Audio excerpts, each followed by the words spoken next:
Buenas noches Argentina, buenas noches Latinoamérica. La semana pasada, el politólogo Eduardo Fidanza, aquí en Datos, dijo algo para tener en cuenta, que es un momento en el cual hay que reparar mucho en hasta qué punto la democracia deja de ser democracia dentro de un proceso político.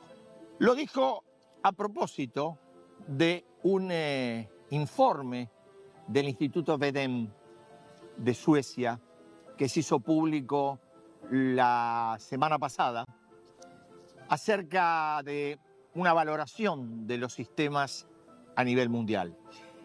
¿Y qué conclusión arrojó ese informe? Que es la primera vez en 20 años que existen en el mundo más autocracias, 91, que democracias, 88. Y de las 91 autocracias, 56 tienen fachada electoral. Es decir, gobiernos elegidos por el voto popular que van virando hacia un sistema autocrático. ¿Y por qué planteamos esto? Porque en los últimos días han ocurrido varios episodios en la Argentina y en la región también, que tienen relación con este tránsito de la democracia hacia otro estado de cosas. Empezamos por México. En México se llevó a cabo una experiencia inédita, desconocida en el mundo. ¿De qué hablamos? Se convocó a una elección para renovar prácticamente todo el Poder Judicial, es decir, 2.700 cargos federales y locales. El detalle, hubo una participación solo del 15%. 15% de votantes, sobre un padrón de 98 millones. Estamos hablando de que deben haber concurrido a votar alrededor de 14 millones de personas.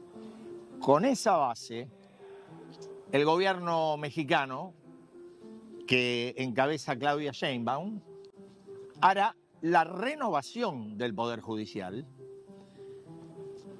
teniendo en cuenta un detalle, y a esto apunta lo del tránsito de la democracia hacia otro lado.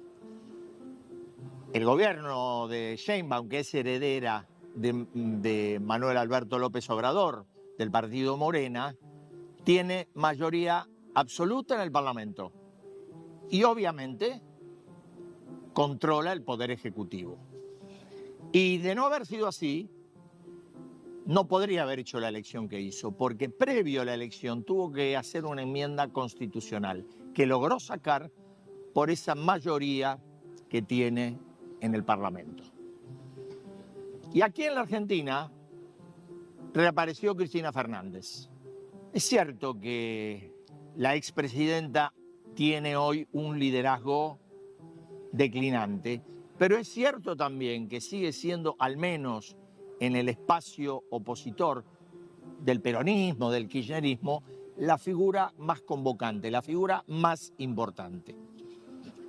Y en su reaparición, ¿qué fue lo que hizo? Celebrar, por supuesto, el triunfo de Sheinbaum y la idea de elegir los jueces por el voto popular. Algo que ella intentó en el 2013 bajo el rótulo de democratización de la justicia y que no pudo llevar adelante por un fallo definitivo de la Corte Suprema. La expresidenta pretende proponer esa reforma desde un lugar que hoy no es de poder, porque se siente una perseguida política, tiene 4 causas en desarrollo, una con una condena a 6 años de prisión e inhabilitación perpetua para el ejercicio de cargos públicos. Hablamos de la causa de vialidad, hablamos de un negociado que incluía el otorgamiento de obra pública a un empresario amigo del matrimonio Kirchner, llamado Lázaro Báez. Ahora, Cristina, y lo anunció esta misma semana, vuelve al ruedo electoral como candidata por la tercera sección electoral de la provincia de Buenos Aires. Elecciones que serán desdobladas el 7 de septiembre. ¿Y qué podría conseguir con esto? Por un lado, la protección de los fueros. Por otro, ratificar que al menos en la provincia ella seguiría siendo la figura más importante del peronismo, de un peronismo que atraviesa una crisis profundísima e inédita, como no se ha visto desde el año 83, donde perdió la elección con Raúl Alfonsín, pero tuvo un proceso rápido de renovación que derivó en la presidencia de Carlos Menem. Claro que esta pretensión de Cristina tiene todavía que sortear un obstáculo, si es que el obstáculo aparece finalmente, que es si la Corte Suprema valida antes de septiembre el fallo que la condena a 6 años de prisión e inhabilitación para cargos públicos. Si eso ocurre antes de septiembre, Cristina no podrá ser candidata. Si eso ocurre después de septiembre, la legislatura bonaerense deberá considerar los fueros de Cristina, deberá desaforarla. Y ahora pasamos al tercer protagonista dentro de este esquema, que es el presidente Javier Milei. Protagonista en estos días y protagonista desde hace 16 meses. Y no lo mencionamos por algo especial, quizás sí por sus recurrentes insultos y descalificaciones al periodismo, teniendo en cuenta que el sábado que viene será precisamente el Día del Periodista en la Argentina. Pero la mención a Milei tiene otros motores, y es observar cómo ha sido el desarrollo de su gobierno en términos de respetos a normas institucionales. Recordamos, es un presidente que lleva dictados 64 decretos de necesidad de urgencia. También debemos ser justos y marcar que es un gobierno que llegó con una minoría absoluta en términos parlamentarios. En todo caso, habrá que preguntarse si no le faltó habilidad política para armar acuerdos que evitaran tantos DNU. Pero también se puede hablar de algunas decisiones que ya han sido declaradas inconstitucionales, como la idea de limitar el derecho de huelga o ampliar los sectores que deben cumplir obligadamente servicios aún durante una medida de fuerza. Y esto es lo que ha colocado a la Argentina en lo que la Universidad de Gotemburgo, en Suecia, de donde depende el DEVEM que mencionamos al comienzo del comentario, ha colocado a la Argentina dentro del esquema de países en alerta democrática. Entonces, la descripción de todo este panorama nos permite retomar lo que dijimos al comienzo, aquella interpelación que nos dejó Fidanza en datos la semana pasada. ¿Cuándo una democracia deja en verdad de ser democracia? Así arranca Datos de hoy.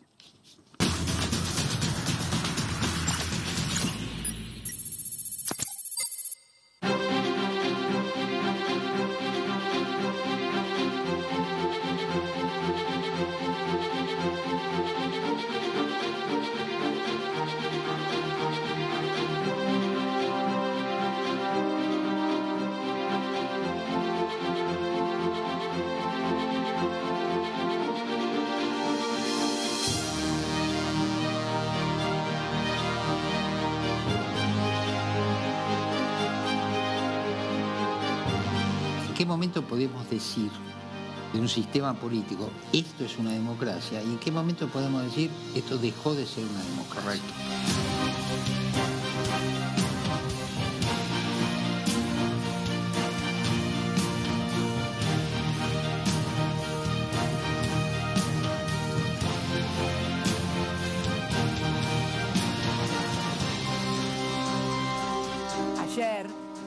México, por primera vez, después de la reforma constitucional de AMLO, de Manuel López Obrador, se votaron los miembros de la Corte y de los tribunales inferiores de todo México. Fueron a votar 13 millones de mexicanos. Impresionante, sí. Yo creo que nosotros tenemos que ir a una reforma, hay que ir a una reforma constitucional.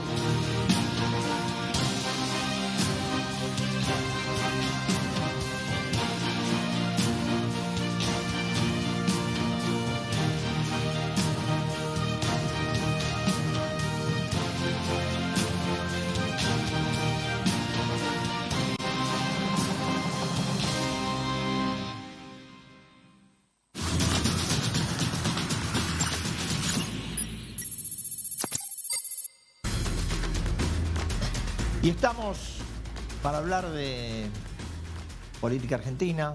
Vamos a hablar, creo, le voy a proponer también de periodismo, con un colega, columnista, secretario del Diario La Nación, Jorge Liotti. Gracias por estar. Por favor, un gusto, Eduardo. Empecemos por algo general. Y lo que te decía antes, al final vamos a hablar un poquito de nosotros, del periodismo, de cómo está, más allá de las cosas que opina el presidente. 16 meses del gobierno de Javier Milei, todos sabemos de qué manera llega, las dificultades que ha tenido para desarrollarse. Estamos particularmente en una semana con un grado de conflictividad y presencia social bastante importante. ¿Vos cómo valorarías este transcurso de aquel diciembre de la Asunción a este estado de cosas? Yo creo que podríamos graficarlo con dos curvas que marcan tendencias. Milei llega al poder como un vector de ruptura del sistema político argentino, de las dos coaliciones que venían dominando, y viene con un discurso propio de un outsider a sacudir el sistema. Esa ruptura del sistema ha permitido poner en crisis a las dos principales coaliciones, a la que giraba en torno del peronismo, a la que giraba en torno de Cambiemos, ha diluido las estructuras partidarias, ha puesto en crisis a los líderes de esos espacios. Y yo creo que los efectos de ese proceso, o los coletazos o las reverberaciones, se siguen haciendo sentir hasta ahora y probablemente se hagan sentir hasta la elección de octubre. Parece que va a ser como el cierre de ese ciclo de ruptura que se inició hace 2 años. En paralelo, me parece que hay otra tendencia, que en todo caso es la que va a tener que emerger eventualmente después de octubre, que es la de la reconstrucción. Bueno, eso. Claro, yo lo que te iba a preguntar es, bueno, efectivamente ha habido una ruptura dentro del sistema electoral. No sé si hay una reconstrucción del sistema representativo. Bueno, eso es lo que tenemos que ver a partir, para mí, de la elección de octubre, que es si el mismo actor que fue capaz de romper el sistema frente a una demanda social que estaba muy nítida, muy clara, de cansancio y agotamiento. Para mí la elección del 23 es una elección de quiebre histórico, no es una elección ordinaria en ese sentido. Ese mismo actor que es Javier Milei y La Libertad Avanza son vectores también de reconstrucción, si pueden adaptarse a ese papel. Y en ese proceso yo creo que hay 2 desafíos. Uno, si el personaje y su fuerza política tienen esa capacidad, así como destruyen el sistema y lo ponen en crisis y cuestionan los liderazgos, si puede emerger un nuevo mecanismo allí yo diría, de rearmado del sistema y de ellos como fuerza política. Y después de fondo está esto que vos planteás, que es el problema de la representación, que en el 2023 encontró a Milei casi a último momento como una especie de válvula de escape de una olla a presión que se sentía en la sociedad desde la salida de la pandemia, exactamente. Y yo creo que parte de ese cuadro social hoy sigue latente, que está empezando a expresarse de que con Milei no termina de alcanzar, y yo creo que una primera manifestación lo estamos viendo en los niveles de ausentismo electoral en las elecciones provinciales, ¿no? Entonces, ahí hay un sector que está diciendo, yo sigo esperando una resolución más allá de lo electoral, es más profundo. En lo electoral esa gente puede terminar votando a uno a otro, pero de base hay un cuestionamiento al sistema que sigue muy latente. Bueno, eso, vos decías la elección de o las elecciones, o está septiembre en Buenos Aires, octubre en la Nacional, vos decías que de ahí a lo mejor se puede sacar algo. Ahora, la impresión que uno tiene a priori es que puede haber una reconstrucción. Igual va a ser una reconstrucción parcial, porque es una elección legislativa, es una elección de medio término. Es cierto que de pronto la Libertad Avanza puede crecer con la alianza con el PRO, lo puede terminar de absorber, pero esa representación va a quedar igual a mitad de camino, por lo menos hasta el recambio presidencial. Por eso, yo hablaba de reconstrucción después de octubre. Correcto. O sea, para mí la elección de octubre hasta ahí llega el periodo de destrucción. Vamos a ver coletazos de lo que se inició en el 23. En todo caso, en función del resultado de octubre, para mí va a empezar a haber movimientos hacia el 27, cuando se define la presidencial, sobre todo si gana Milei a nivel nacional. Bueno, un reacomodamiento de piezas, ¿no? O sea, a ver cómo se reconstituye el sistema después de ese momento. Octubre, lo que estamos viendo hasta ahora es una fuerza nacional que la Libertad Avanza y oposiciones divididas y fragmentadas, producto de aquel coletazo del 23. Sí, a ver, pienso, no quiero decir que vaya a ser así, porque uno en los pronósticos erra más de lo que acierta, pero pienso que el proceso en el cual estamos ahora es un proceso de reformulación de coaliciones, porque Juntos por el Cambio no existe más, correcto, ni va a existir como la conocimos, porque la subsistencia del PRO está en dudas y porque dentro del peronismo yo no recuerdo ni siquiera la del 83 una crisis tan profunda como esta, donde el liderazgo sigue siendo de aquella persona, Cristina Fernández, que tiene todas las dificultades que tiene, que incluso puede tener trastornos judiciales en el camino hacia la elección, ¿no? Yo coincido, me parece que ahí dividiría el análisis en lo que es una eventual coalición en torno a la Libertad Avanza y lo que pasa con el peronismo. Que daría la impresión que eso sí que no compatibilizan, digamos, en términos generales. Entonces, la Libertad Avanza tiene hoy en sus manos la posibilidad de definir una estrategia electoral que hay que ver si la alcanza para ganar la elección. A mí me da la impresión de que para después de octubre va a tener que hacer algo superador a eso. Primero, porque no va a tener mayorías por más de que gane nítidamente. Y en segundo lugar, porque yo creo que ese 40% que está diciendo no voy a votar está expresando algo. Entonces, va a ser muy importante lo que haga Milei el día después de la elección. ¿Qué lectura hace de la elección? Las legislativas son elecciones muy engañosas. Sí. Dan un resultado absoluto, cantidad de bancas, pero expresan más cosas. Para mí, ahí va a tener que tener la habilidad para leer eso. Y en el caso del peronismo, yo creo que al ser la principal fuerza opositora, está en una situación, como vos decías, de una crisis muy profunda porque tiene que hacer una revisión bien de fondo, no solo de liderazgo, ideológica, de doctrinas. Quedó con una retórica muy anclada en un siglo XX industrialista que hoy, ya avanzado el siglo XXI, no se corresponde. En el siglo XX, yo te agregaría en el siglo XX, o rémoras del siglo anterior, digamos, de la mitad del siglo XX. Por eso, entonces me parece que le está haciendo falta un ayornamiento, yo te diría, conceptual, te diría desde el punto de vista de la doctrina propia del peronismo. Me parece que ahí está haciendo falta un sacudón. Ahora lo que estamos viendo son aparentes reacomodamientos electorales, pero de base, de fondo, es cómo reencantás a esa gente que se te fue, cómo reconectás con ese sector que te está diciendo hoy que tampoco Milei es la solución para ellos. Esa gente todavía no es interpelada por el peronismo. Dos cosas anoté de las que dijiste que te quiero preguntar. Vos ya lo de Milei y cómo Milei interpreta el resultado de octubre. Y yo te pregunto, me parece que el gobierno no está en condiciones, estamos hablando... Mes de mayo estamos, ¿no? Yo estoy perdido. Junio, mirá lo perdido que estoy. Ya empezamos. Sí. Junio, estamos en junio. Hay que llegar a octubre. Uno supone que con la fotografía que uno ve hoy, el gobierno debiera ganar. Ahora, yo no me imagino, para un gobierno de estas características, con la centralidad de Milei, con una sin territorialidad, con representación parlamentaria muy precaria, no me imagino un gobierno que pueda salir fortalecido si no saca una base del 40% de los votos.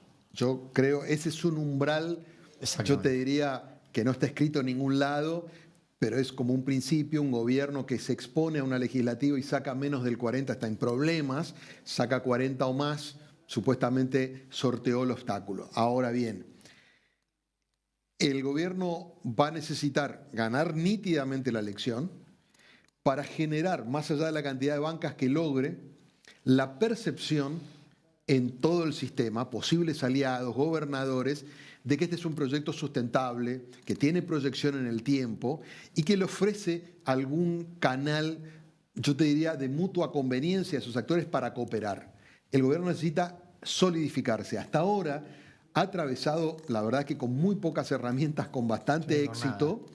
Yo te diría que con un grupo muy chico de legisladores, baja de la inflación y cierta estabilidad económica y una centralidad en la figura de Milei. Con eso poquito logró sortear estos 2 años. Yo creo que se le va a hacer muy complicado y mucho más si quiere ir a una agenda reformista como la que está prometiendo en la segunda etapa. Va a necesitar más volumen, más estabilidad en sus alianzas, más solidez. Fíjate qué es lo que le están mandando los mercados, el Fondo Monetario, los gobiernos que tienen posibles inversiones. Dicen, no, nosotros con las medidas de Milei estamos de acuerdo, creo que acompañamos, pero no nos termina de convencer si esto es sustentable o no. Entonces, Milei tiene que superar esa prueba en octubre. Correcto. Y el otro tema que mencionaste del PJ, que lo intercambiábamos, sobre esta falta de actualización ideológica. Y yo te pregunto, pues yo no lo encuentro, habiendo escuchado esta semana a la expresidenta en C5N, habiéndolo escuchado cuando se expone públicamente a Axel Kicillof, yo no encuentro no solamente liderazgo, sino alguien que hoy esté en condiciones o proponga reformular eso de lo que hablábamos, que el peronismo no sea, o el kirchnerismo no sea la marcha peronista, los eslogans, solamente los eslogans, la defensa de lo nuestro, el proteccionismo, digo, algo más que eso, ¿no?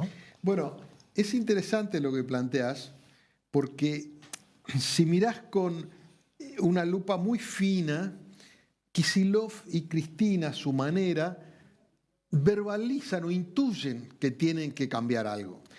Kicillof pronunció la famosa frase el año pasado de una nueva canción. Que nunca no la cantó todavía. Que no la cantó y no se sabe bien qué quiere decir. Sí. Y Cristina empezó a esbozar una idea de que hay cosas que ya no van, el estado presente ya no sirve si es tonto, que la sustitución de importaciones si genera parálisis tecnológica. O sea, empieza a intuir que algo tiene que decir. Pero yo creo que no tienen ni el instrumental, ni los actores, ni el ámbito. Acá hay un problema central. Sí. Gran parte de ese congelamiento doctrinario y del congelamiento de liderazgos es porque el kirchnerismo y Cristina en particular lo fue taponando durante mucho tiempo. Entonces siempre venían las soluciones electorales. Scioli fue la solución electoral en el 15, Alberto en el 19, Massa en el 23, una manera de ir llevándola. Bueno, yo creo que ese truco, ese juego tiene un límite y es el que están encontrando hoy, ¿no? Claro, y el otro elemento respecto a lo que vos decías, lo que uno se pregunta también es si además de lo que hay que tener, imaginación, adecuación al tiempo, si hay convicción sobre lo que se dice. No, porque esta es la gran... Porque Cristina muchas veces...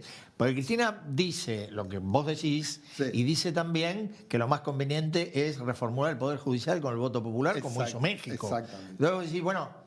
¿Dónde estamos parados? Por eso. Yo creo que no van... Es difícil identificar que la propia Cristina pueda ser un vector de renovación y de cambio de interno.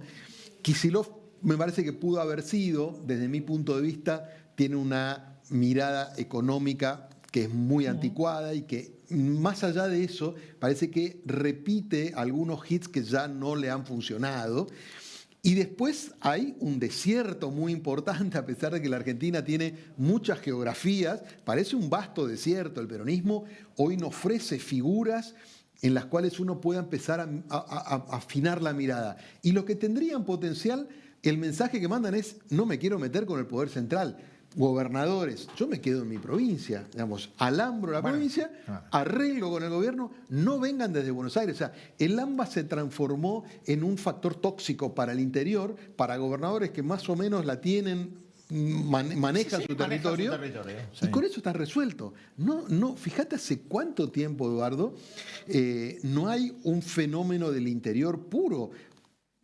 Menem en los 90 Sí. y Kirchner, pero que se transformó en un fenómeno bonaerense. Kirchner, ¿no? con Duhalde, Exacto. más el aparato. Exactamente. Y hay un fenómeno, no sé si lo compartís, y hay un fenómeno de un peronismo, muy curioso, de un peronismo que gana una provincia, pero donde el peronismo en términos nacionales nunca gana, pero esa provincia, hablamos de Córdoba, Claro. nunca exporta el modelo. No. Bueno, es muy interesante, ¿no? El cordobesismo, el peronismo cordobesista, es justamente un modelo exitoso de encapsulamiento, ¿no? Que de alguna manera ha encontrado la fórmula, ya están hace 20 años en el poder, de ir renovándose permanentemente. Y también es muy interesante esto. En general, los presidentes, por ejemplo, el caso de Macri, que ganaba, pero por mucho margen en Córdoba, nunca pudo hacer pie territorialmente en Córdoba, ¿no? O sea, como que lo tiene alambrado. Ahora, nunca quisieron trascender. Cuando Schiaretti, que fue el eslabón del medio entre De la Sota y Yarlora, que está hoy, salió a la luz nacional, ya era tarde. Fue la candidatura de la última elección, ya estaba un poco más de vuelta, ¿no? Como que no hay una convicción, es tanta, yo te diría, la particularidad de Córdoba. Ellos están muy contentos con el modelo de Córdoba. Y te acordás que en el famoso debate Schiaretti todo el tiempo hablaba de Córdoba y todo el mundo le decía, bueno, pero hay que hablar del país, ¿no? Bueno, Córdoba no ha logrado exportar ese modelo y yo creo que es parte de ese fenómeno, sí. Decime, antes de que hablemos de nosotros, del periodismo, ¿qué perfil le ves a Milei? ¿Más cerca de un autócrata o más cerca de un demócrata liberal? Y en cualquiera de las dos figuras, ¿vos crees que en su cabeza o en la cabeza de sus asesores está la democracia tradicional que uno conoce? Mira, yo creo que ellos tienen, digamos, ellos, los libertarios, y particularmente los que están cerca del gobierno, tienen una idea en la cabeza que es muy disruptiva, que es un sistema democrático, yo te diría, muy sui generis, con particularidades muy especiales. Yo creo que parte de eso intentaron impulsar al principio con digamos, la primera versión de la ley ómnibus y algunas cosas que le sacaron. Sí. Ahí había, yo te diría, un replanteo hasta constitucional de la matriz natural de la Argentina. Eso obviamente encontró los límites propios del poder acotado que tenía. Entonces lo que nosotros estamos viendo hasta ahora, a pesar de los exabruptos y ese personaje de León, del presidente, es un Milei herbívoro, es un Milei con un poder recortado porque el Congreso lo limita, porque la justicia no le banca algunos decretos. Con más poder podría ser más riesgoso. Yo creo que con más poder es un fenómeno que hasta ahora no observamos y que para mí me genera varias dudas. Sí. Bueno, las compartimos. Y ya que hablamos de Milei, hablamos de periodismo. Ahora, ¿por qué? A ver, esta tendencia constante del presidente de tomar al periodismo como el adversario. Te pregunto, ¿para vos es una estrategia o es una estrategia más una convicción de que el periodismo crítico es un estorbo para los planes políticos de La Libertad Avanza? No, yo creo que hay de las dos cosas.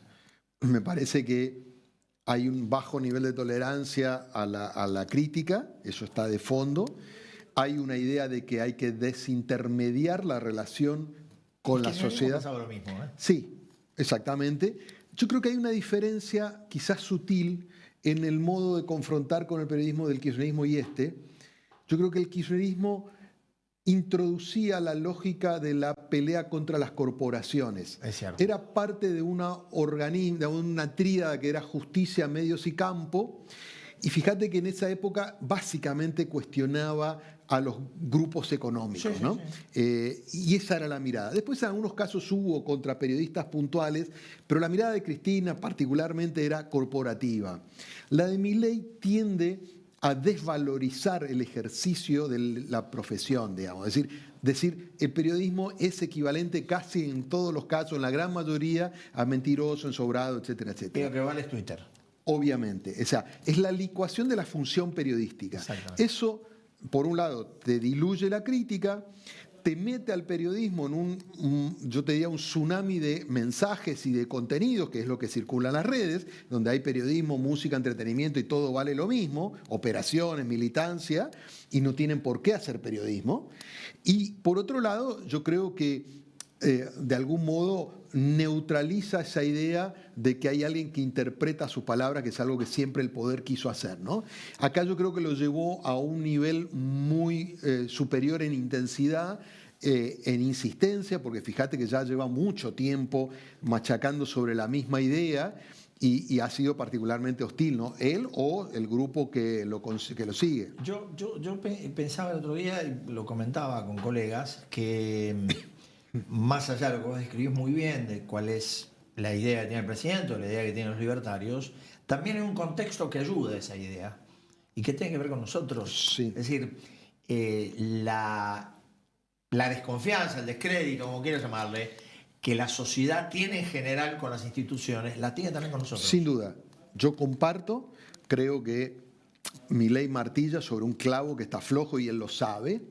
Me ha tocado estar en algunas de estos focus groups que miden desde cómo está el gobierno, qué sé yo demás, y le preguntan las barbaridades que dicen de nosotros la gente común que es convocada con diversidad de edades, situación socioeconómica. O sea, no somos queridos, no somos valorados, y en eso, naturalmente, nosotros tenemos una parte de la responsabilidad. Y yo creo, déjame agregar esto, que hay un problema que tiene algún antecedente, que es ¿por qué nosotros nos convertimos en parte del poder? ¿Por qué la gente nos cuestiona? Porque identifica que dejamos de ser el contrapoder, digamos, aquella idea que era el cuarto poder, el periodismo, o el perro guardián y demás, y nos empezó a identificar, probablemente por errores propios, como parte del establishment. Entonces, al ser parte del establishment, pagamos parte de ese costo. Entonces, la gente, cuando el gobierno dice es casta, bueno, yo creo que la gente visualiza, por lo menos a algunos sectores del periodismo, ¿no? Y la última que te hago,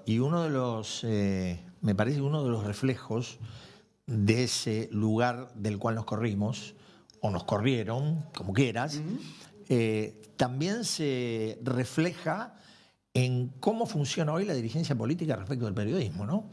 Digo, hoy lo común es que un dirigente político va a la entrevista donde se siente cómodo, claro. No va a una entrevista donde lo puedan interpelar. Bueno, es parte de la misma dinámica que viene germinando, en particular en las redes sociales, que es marcar nitidez y generar cámaras de eco donde se retroalimentan los mensajes entre los parecidos. Entonces, vos hablás con un ecosistema digital en particular que replica tu mensaje, después hay otra burbuja separada y prácticamente no hay conexión. Eso, traducido a la televisión, por ejemplo, te lleva a que se siga hablando con los propios, porque lo importante es retroalimentar ese núcleo duro de los que piensan parecidos, no el debate, que es un poco lo que está de fondo en cualquier sistema republicano, ¿no? La interacción, el debate, el consenso, bueno, eso no.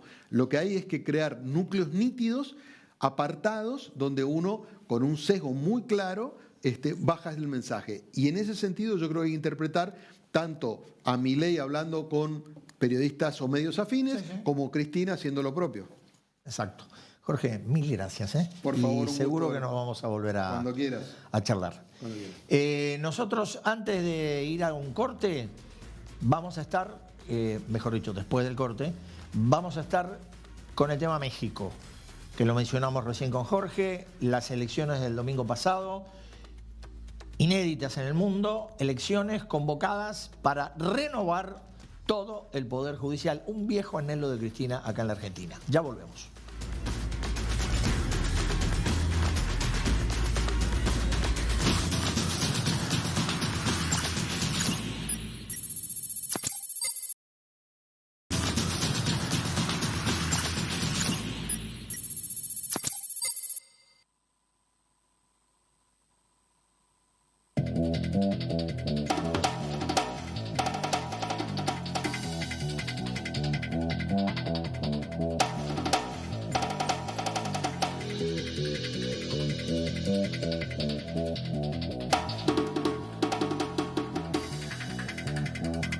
La elección histórica del Poder Judicial este 1 de junio de 2025 ha sido todo un éxito. Hoy libremente millones de mexicanas y mexicanos votaron por las y los nuevos guardianes de la justicia. No debemos olvidar que el actual Poder Judicial que algunos defienden ha sido responsable de favorecer a miembros de la delincuencia organizada y liberado miles de millones de pesos de la delincuencia de cuello blanco. La mitad del Poder Judicial, dicho por su propia presidenta, llegó a sus puestos por nepotismo, es decir, por ser hermanos, primos, sobrinos, cuñados de algún magistrado, ministro.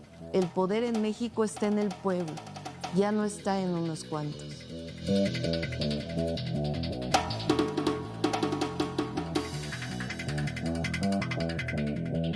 Quise participar en esta histórica elección, que me da mucho gusto vivir en un país libre y democrático.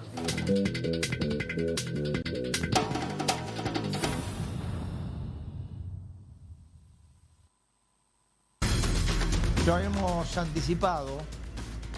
Vamos a hablar ahora sobre el tema de México, un tema de enorme importancia política, de enorme importancia para las democracias en la región, porque, como dijimos, hubo el domingo pasado una elección que no se conoce se haya hecho en otro país del mundo para elegir los miembros del Poder Judicial. Nosotros estamos en contacto con Ricardo Rafael. Ricardo Rafael es periodista, es escritor, está en Ciudad de México. Rafael, Eduardo Van der Koy te saluda desde DNews, Buenos Aires. Eduardo, me da muchísimo gusto compartir contigo y con tu audiencia esta conversación y pues también esta experiencia que apenas estamos asimilando en mi país. Empecemos. Visto desde aquí, vos sabrás que antes de esta elección, ya en el 2012-2013, cuando Cristina Fernández era presidenta, intentó un procedimiento similar. La Corte Suprema se lo invalidó, finalmente no lo pudo hacer, que ella denominó democratización de la justicia, es decir, la elección de los jueces por el voto popular. Este es más o menos el cuadro que la presidenta Sheinbaum llevó adelante o describió en el prólogo de la elección del domingo. A ver, déjame ofrecerte mi mirada del asunto, porque si no va a ser muy difícil que desarrolle el conjunto de argumentos. Yo creo que lo que le está ocurriendo a México en realidad sí lo han vivido otros países, ¿no? Te diría Turquía con Erdogan, después del supuesto golpe en su contra, desplazó a 4.500 juzgadores en su país. ¿Y qué hizo con eso? Apropiarse del Poder Judicial. Hoy lo controla Erdogan y su partido, ¿no? Y eso le dio un vuelco a la democracia turca. Sería Benjamín Netanyahu intentó hacerlo, tuvo problemas muy serios en las calles, hubo protestas por la reforma que quería hacer, que era expulsar una enorme cantidad y nulificar a los jueces y magistrados. Y bueno, vino la guerra de Gaza y el tema quedó apagado, pero Netanyahu también lo quiso hacer. Polonia tiene ejercicios similares. Cuando hago estas comparativas es para precisarte mi posición. Este es un asalto sobre el Poder Judicial. El artículo 49 de la Constitución en mi país dice que ningún individuo ni corporación debe tener el control de los tres poderes, legislativo, ejecutivo y judicial.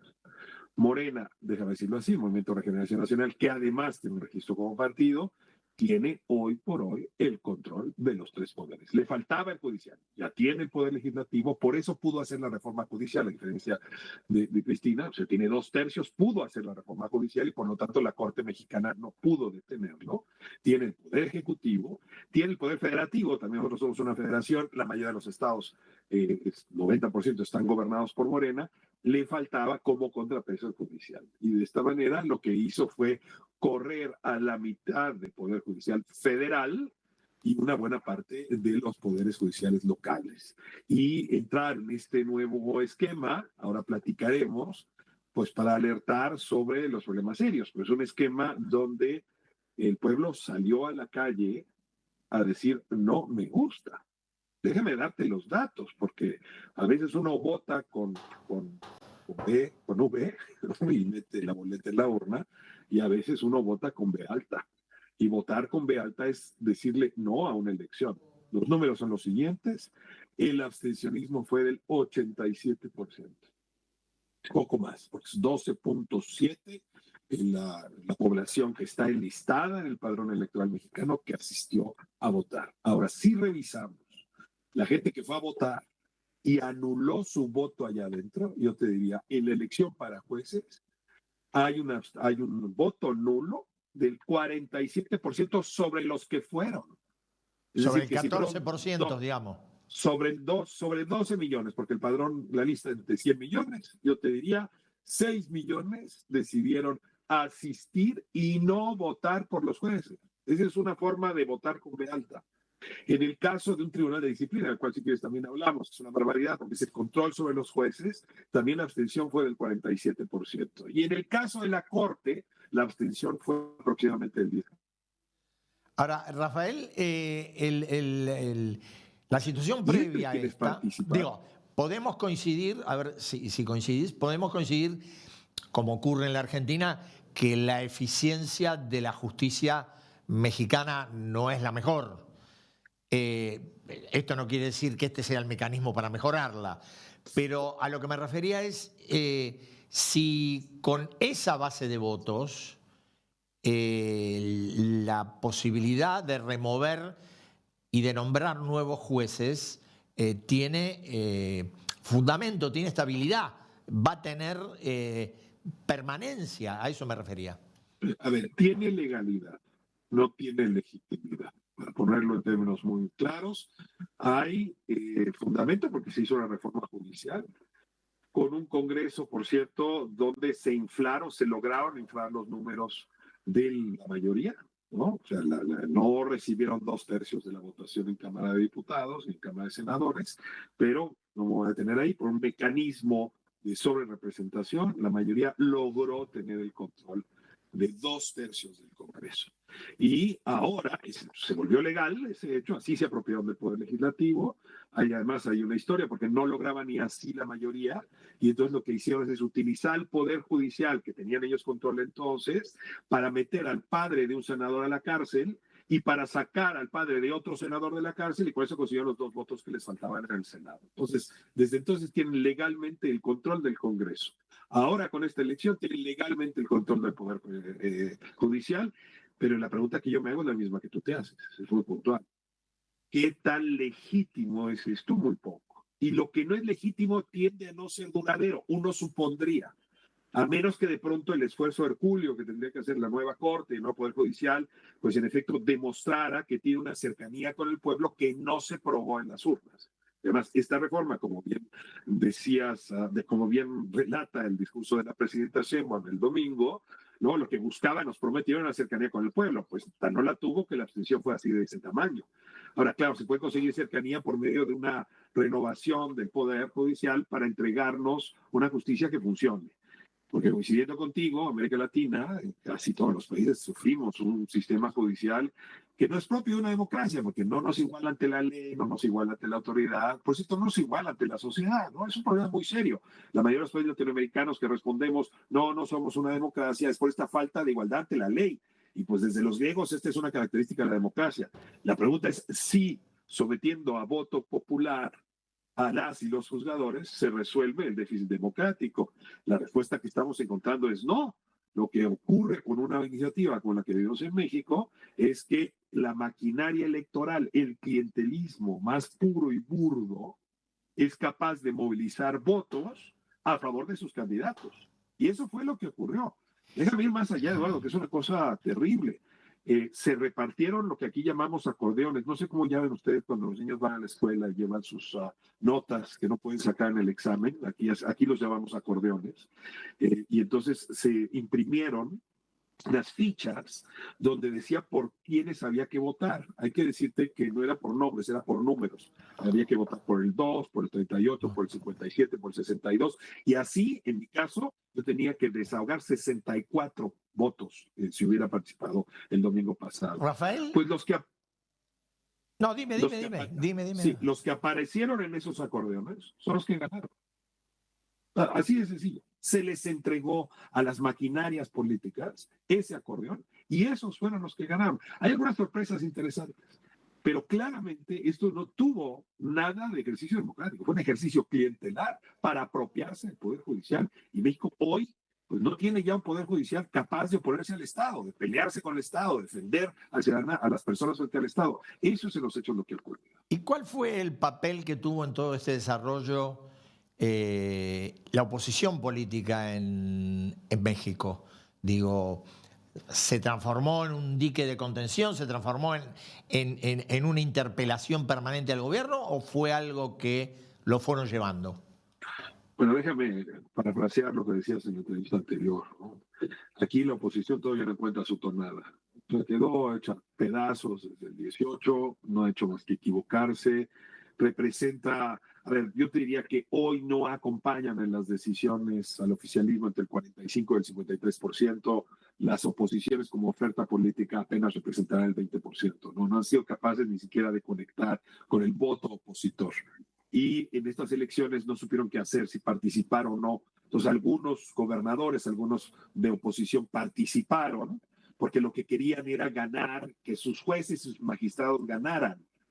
Y eso lo lograron. Entonces esos partidos de oposición intervinieron y ganaron sus jueces y magistrados. La Suprema Corte no les importó. Pero otra parte de la oposición llamó a no votar.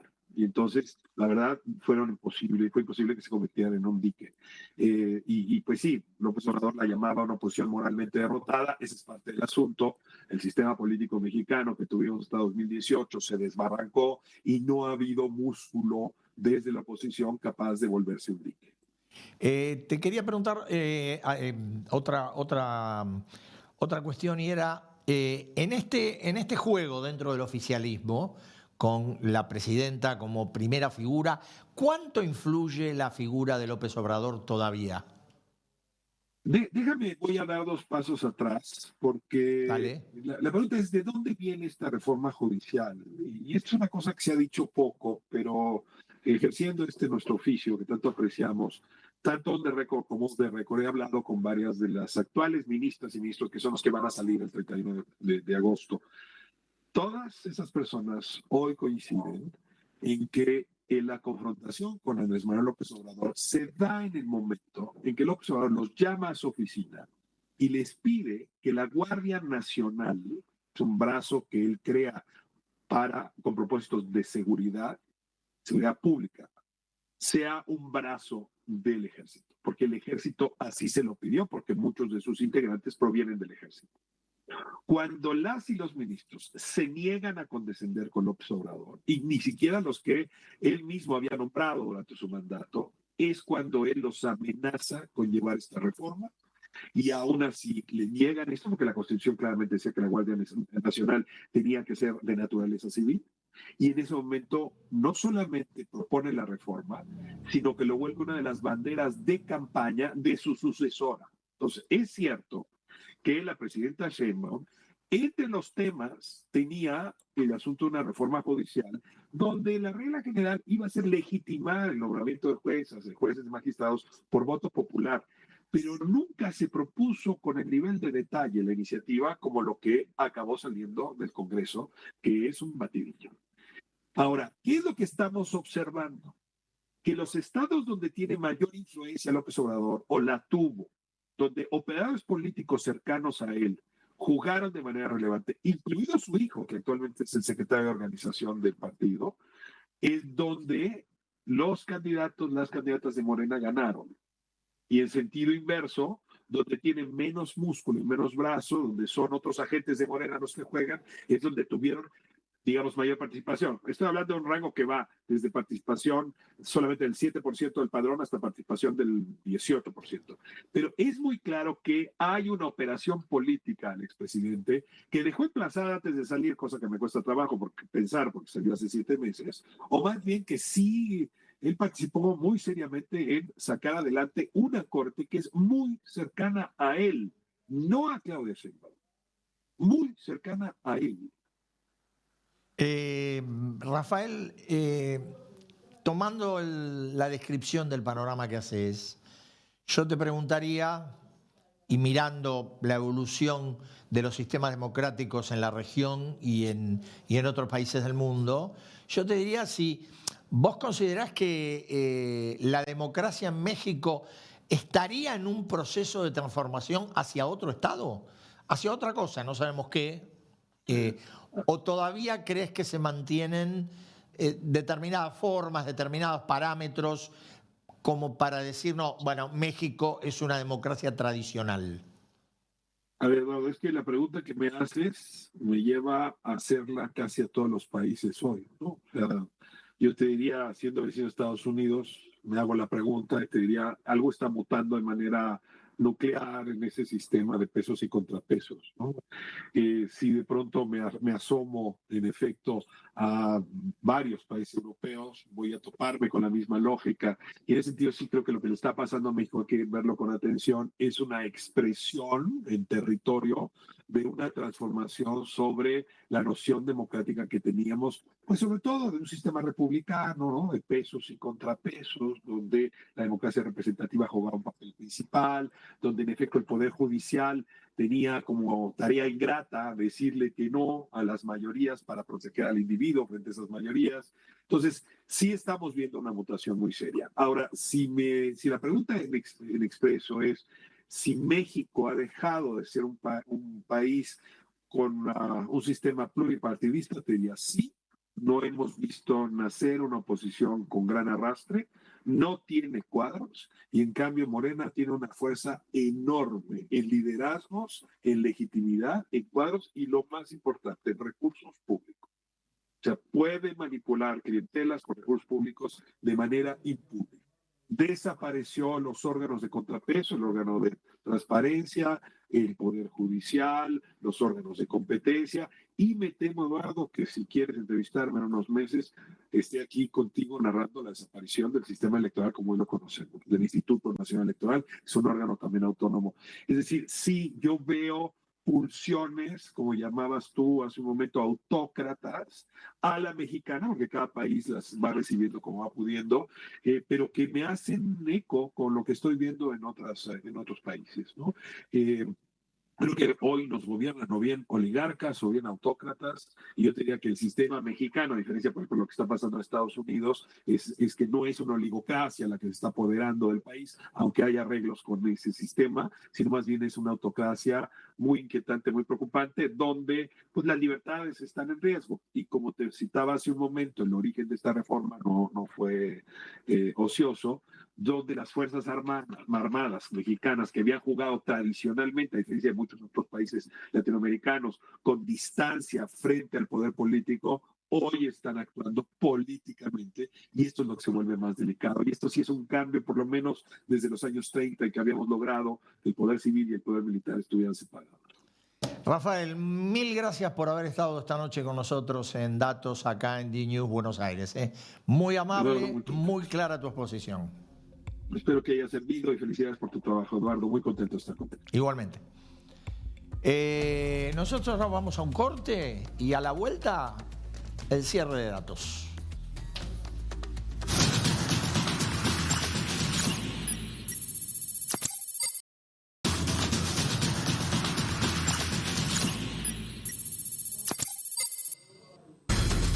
Y estamos de vuelta, simplemente para despedirnos.